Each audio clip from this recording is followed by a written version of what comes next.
โอ้เพิ่นมาละเพิ่นฮู้แล้วเพิ่นว่ามาเฮามานี่บ่ลมมาแล้วหั่นเพิ่นฮู้ว่ามาเฮามาเยี่ยมมายามแล้วโปรดสงบด้วยครับ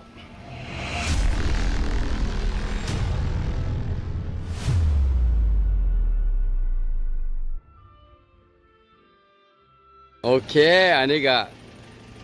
ก็สถานที่แห่งหนึ่งอยู่ในเมืองภูก้อนเด้ออันนี้ก็สถาน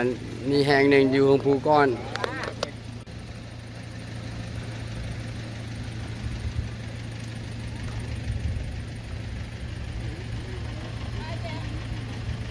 สวยมากเล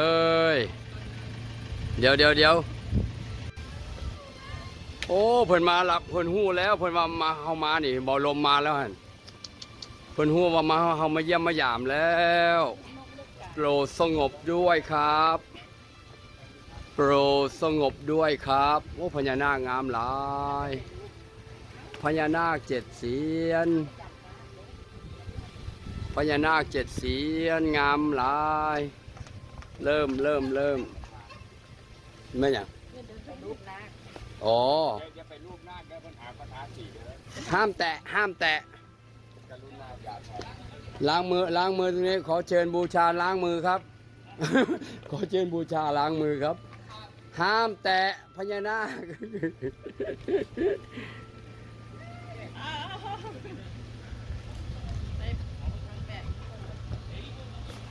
เอ้ยอย่าไปแตะมันเลยโอ้จับลาวไม่ได้จับไทยจับลาวจับรอเรือครับรอเรือครับไม่ใช่รอลิงครับ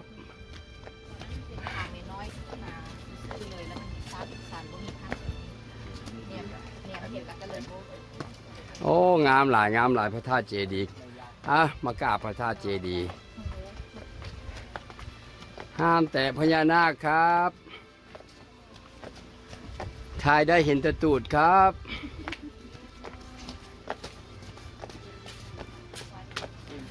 บ่หล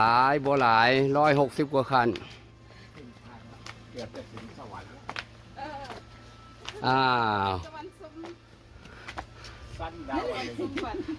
สั้นดาวดึง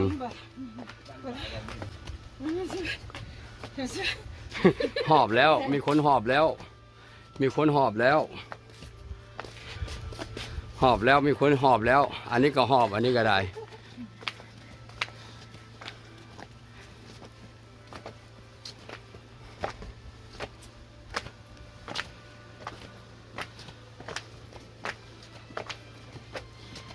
พอดีขาปั้นสู้นิดนึงมีสาระพักดีมีสาระพักขอพักก่อนเด้อขอพักนั่งกำลังกายกล้ามขาถอดรองเท้าก่อนขึ้นแต่ว่าเขาบุกขึ้นเขาก็นั่งพักคุณปูตัวอย่างเงี้ยที่2พักอันนี้พักนึงแล้ว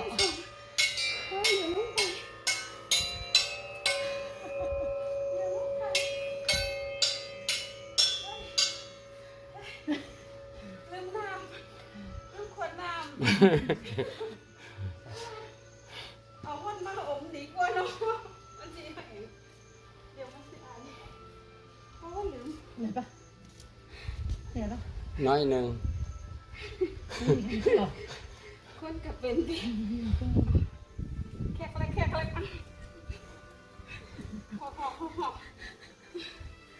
คือบางคนจะขึ้นนี่เนาะนอนแรกเลยผู้แสวงบุญนี่แหละอยากได้บุญตรงนี้แหละโอ้ขึ้นสวรรค์บ่ได้ง่ายสวรรค์เป็นบ่ตะเกียกตะกายบ่สวรรค์บ่ได้ง่ายเอาลมออกก่อนตดออกได้ล่ะออกทางก้นถามว่าต้องบอกพวกคอยก็ได้เนาะต้องประกาศให้ฮู้เดี๋ยวเธอว่ากินมาจากไผเอาลมเข้าทางเถิงแล้วสิออกทางดุมโอ้ฮอนโอเคท้องฟ้ามารับแล้วได้หัวหน้า ครึ่งหนึ่งแล้วขึ้น น่าจะญี่ปุ่น ญี่ปุ่นใช่ขึ้นไปนี่เลยครึ่งหนึ่งต่อขึ้นต่อพักอีกหนึ่ง สามบาท แต่ว่าลงสิง่ายกว่าที่ขึ้น เออ พอลง654ขั้นบันไดบ่ได้หยุดจักหน่อย แต่ว่าตัวขึ้นนี่มันยากน้อยหนึง เป็นได้กำลังเพราะมันต้องไปปะทะกับแรงดึงดูดโลก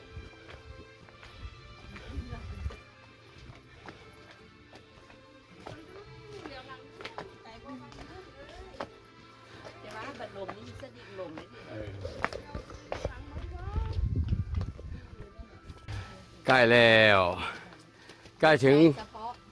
ใกล้ถึงที่สำเร็จแล้ว โอทีหมด สาธุ ข้าวจ้า พระร่วงรุ่งโรจน์ศรีบัวรพาร ถรถเนี่ยสงบ ตรงนี้ไม่ต้องถอด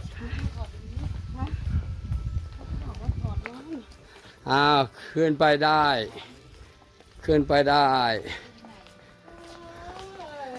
กรุณาโอ้นี่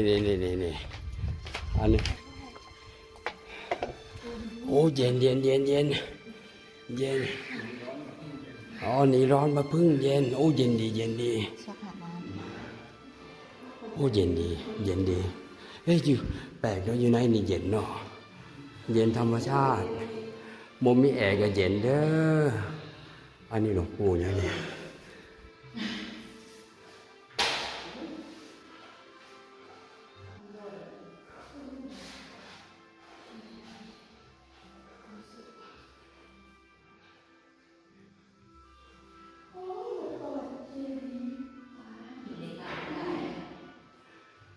ขอได้แล้วเล็กไหลนะ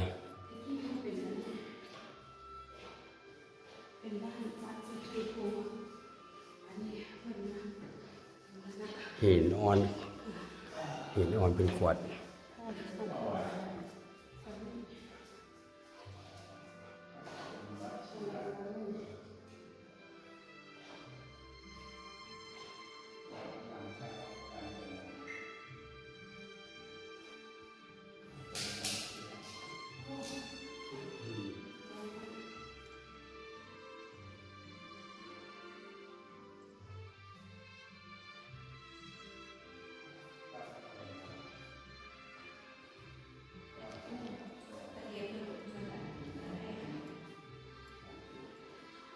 เพื่อนถวาย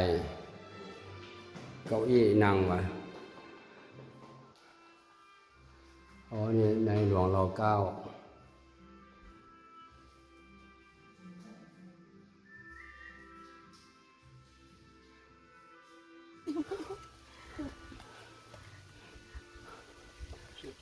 โอ้ยังขึ้นไปอยู่ยังขึ้นอีกอยู่โอ้โปรดสงบครับโอ้พระเจดีย์สุดยอดเลยเอ็นหลังโอ้งามเบิ่งรอบๆก่อน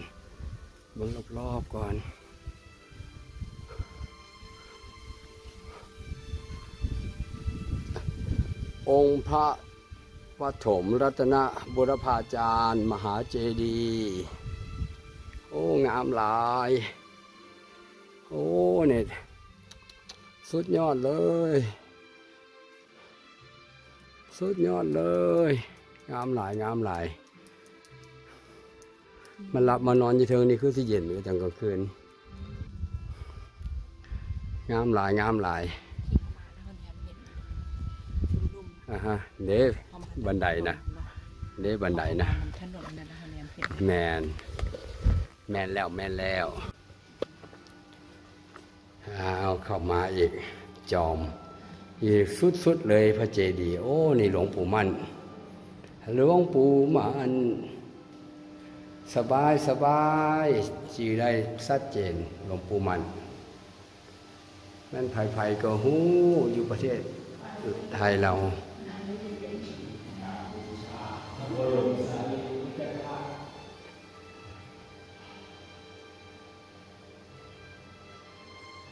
งามหลายงามหลาย หินอ่อน แกะออกมาได้งามหลาย นี่หลวงปู่ขาวอนาลโยหลวงปู่ขาวอนาลโยหลวงปู่ฟั่นอาจารโรหลวงปู่ฟั่นอาจารโรหลวงปู่มหาบัวอัญญาณสัมปันโนหลวงปู่มหาบัวญาณสัมปันโน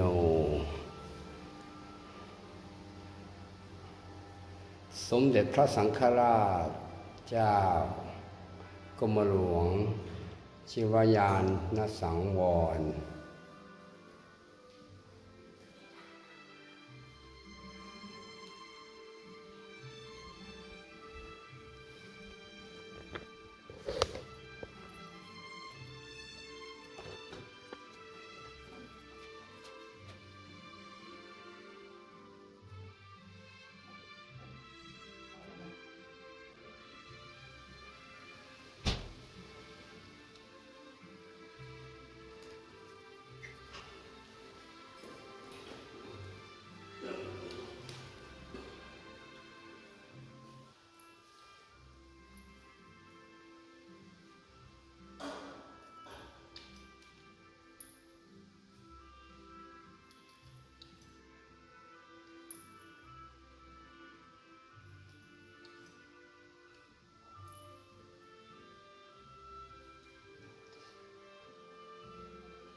เรียบร้อยภารกิจไปต่อหน้ายังเหลืออีกหลายวัด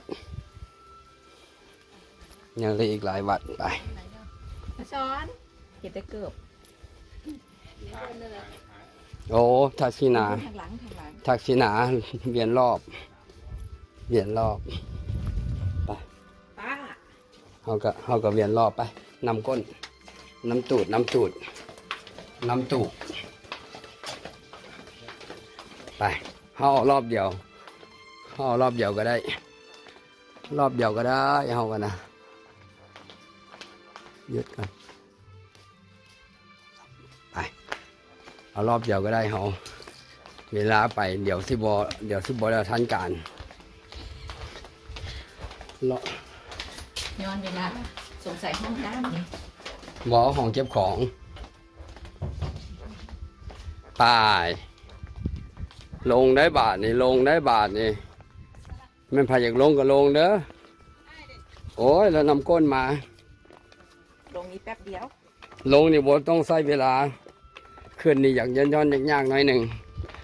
แต่ว่าพญาขุดเอ้ยนี่โบเมนขุดอันนี้นะอันนี้น่ะกินนาลีกินนาลีได้กินนาลีเอิญนักกินนาลี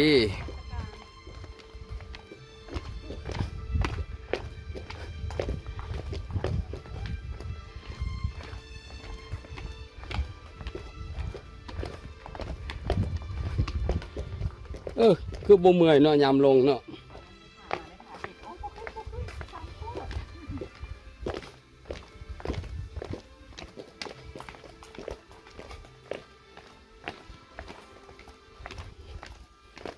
โน้ขึ้นมานี่อายุยืนถึง100 ปีเด้อ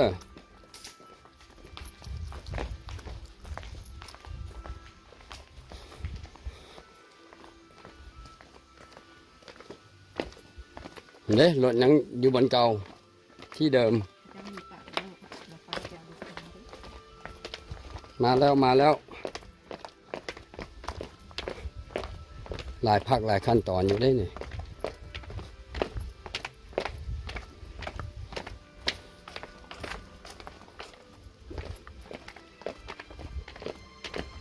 เย็นเยอะละเย็นเยอะละเย็นอยู่กันเย็นอยู่กัน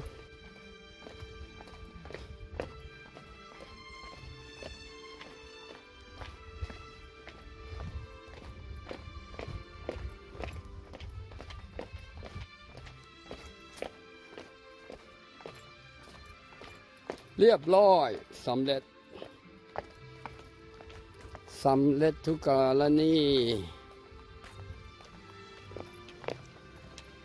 ภารกิจวันนี้ เรียบร้อย เดี๋ยวกลับก็มีเสียงไปกลับต้องมีเสียง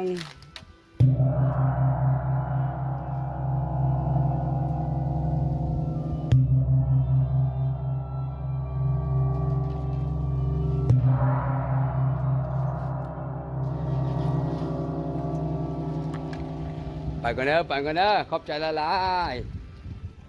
ขอบใจละลายโอเคไหมตากับยายโอเคไหม